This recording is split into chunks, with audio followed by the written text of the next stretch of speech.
One of the reasons we can give money away each year is because we have help from other people, including the farm machinery and the Vintage Car Club.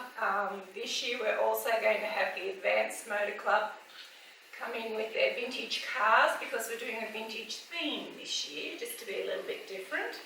All right, now with our donations, the club decided a few years ago that we were going to support people who tended to come under the radar.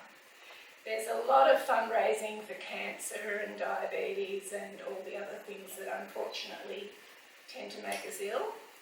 So we decided, because we didn't have a lot of money, that we would cast it around and spread it to groups that sort of weren't getting the support they needed. Our largest donation each year is a percentage of our takes to Rotary Daybreak, because they are our backbone in helping us get the show. It's a logistic, I won't say nightmare, but it's a logistic challenge, because it's 2 days, once a year, and that's our fundraising. So we want it to work as well as we possibly can. But in doing so and giving Rotary Daybreak a percentage, we feel good because we get all that help, and all the money that they get goes to local charities anyhow. So overall we give away between $5,000 and $7,000 a year. And for 15 people with a lot of help, we're very proud of it. Okay. May I call upon Riding for the Disabled? We do fall under the radar. We have struggled with fundraising. There are only a few of us. Most of our money goes into care for the horses. Valerie Trails does provide RDA with a place to run and the horses to operate with, but getting the saddles, feeding the horses, getting all the gear, it comes at a cost, and we struggle, and we really appreciate this very much, very much, guys. Thank you. Our pleasure. Thank you. And we help people with disabilities, autism, as well as paraplegics, children with all spectrum of autism, from complete mute to those who can only communicate through a smile or a noise verbally, to young boys who actually act fine. We have Asperger's, and the benefits. I've seen the benefits myself, where I have kids who don't say a word, they say nothing. And a couple of weeks into it, we've got them telling us a whole Star Wars story the whole way, and it's so heartwarming, and it really is. And we do struggle, because we have got a few older members who can't get out and about to the fundraisers, and I've just spent the day selling raffle tickets, and we had someone yesterday, and we struggle for every dollar, and we thank you guys so much, and it goes to such a good cause. Thank you.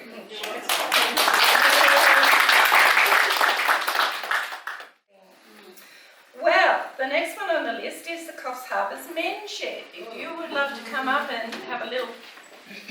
I remember I came last time with 3 pages of stuff, because it's a little talk.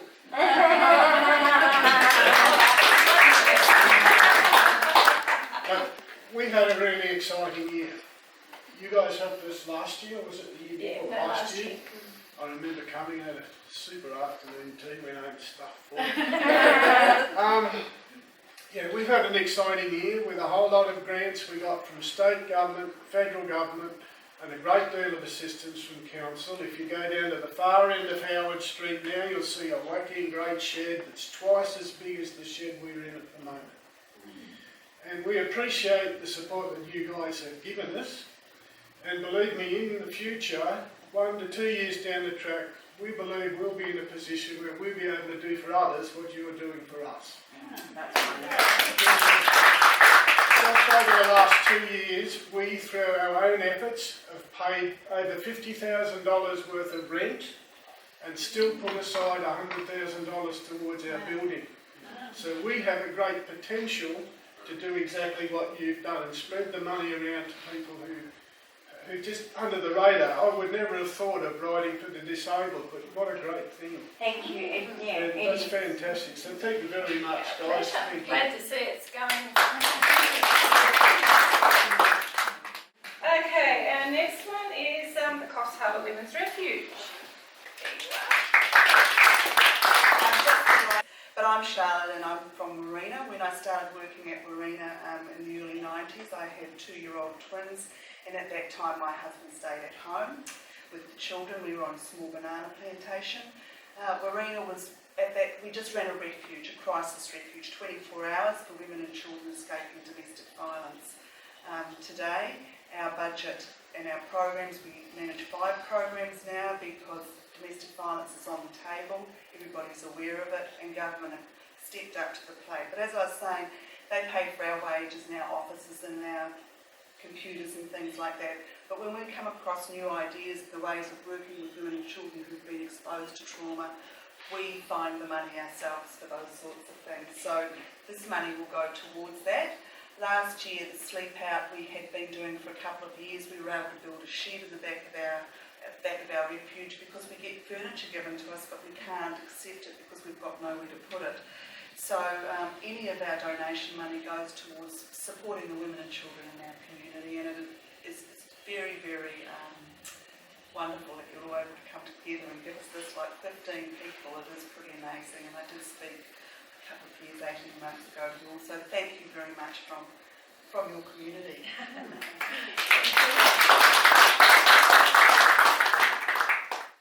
Coffs Harbour Surf Club. You are Terry? Pleasure again. Thank you very much. I'd just like to echo those comments about congratulating the Collectors Club on the job they do for a very small committee or club.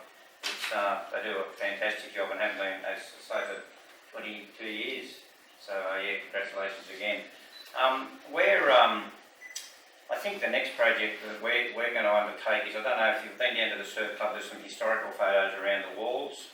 I think they're up until the 1940s, so we want to do the next 3 or 4 decades if we can. There's room in the rest of the club to do that, so we want to get those photos up, and it's a fairly expensive exercise to do that, to get stuff that will survive the conditions down there. The old ones that we had were pretty weathered and faded, but the ones we've got now, they're guaranteed to last for quite a while, so we want to do that. And also, we've got our 100-year anniversary is coming up in a couple of years. I think it's 5 years' time, and we want to try and publish a book for that. We've already done quite a bit of work on it, but we want to get some equipment, a scanner and a computer, just to dedicate to that. It's a bit difficult using the club's computer. We don't really want to do it at someone's home because the stuff gets lost and what have you. We want to set it up at the club and work on it down there. So these funds that the club kindly give us will go towards that stuff. That's great. That's what you've done already is fantastic. Yeah, it's worked out quite well. Yeah, we've got on some people that have helped us and done quite a good job. So yeah, we're really happy with it. Great. So Great. thanks once again. Okay, Keith, the Aurora Valley Farm Machinery Museum. Wow. Thank you, Terry. My pleasure. My pleasure. First of all, my apologies from Doug Hosking, our president, who is on his way back from Western Australia at the moment. He'll be here tomorrow, unfortunately. But on behalf of the Machinery Museum, we'd like to thank you very much for the donation. It'll go a long way towards helping us. But we really look forward to your annual affair at the showground, because it's one of the few occasions when we're able to display our machinery, as little as we can take there, but to the public. We don't get very many opportunities, and we're always enthusiastic about your particular show. But we're getting there, and that's another few pallets of bricks towards our museum.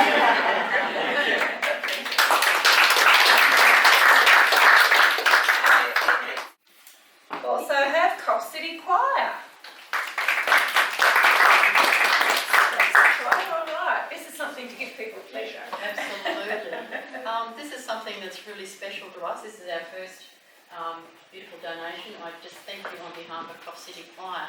Coffs City Choir's been going for 26 years now, and we go to a lot of different venues. We do about 20 odd gigs a year, so and it's all self-funded through our subs and so forth, and we really appreciate your help. We do get paid a couple of places that we go to, but we do a lot of nursing homes. We also do Mooney Beach Tavern for Christmas in July and Christmas, and some of the churches we go to, so we're always looking for new members. So get your vocal cords going. We meet at the Seventh-day Adventist Church Hall on a Thursday, 5:30 to 7:30. We do a lot of music. We sing the Beatles right through to all sorts of different things. Annette is our accompanist, and we have a wonderful, wonderful time. And it's just beautiful to go to the nursing homes. And I was saying to one of the ladies a little while ago, you go to the nursing homes and you see a lot of people with dementia, and my husband was one of those, and I know what people are going through with family with dementia, and some of the folks just sit there and do nothing, but as soon as we start singing the old songs, they come alive, and it's absolutely beautiful. It brings tears to our eyes, and we just love doing it. So we do it because we love it, and we just really appreciate your help. So thank you so much, Terry. Thank you so much. I'm sure they will. I said our secretary should never told us any paper. No, well, that's what I'm not sure. Where do you,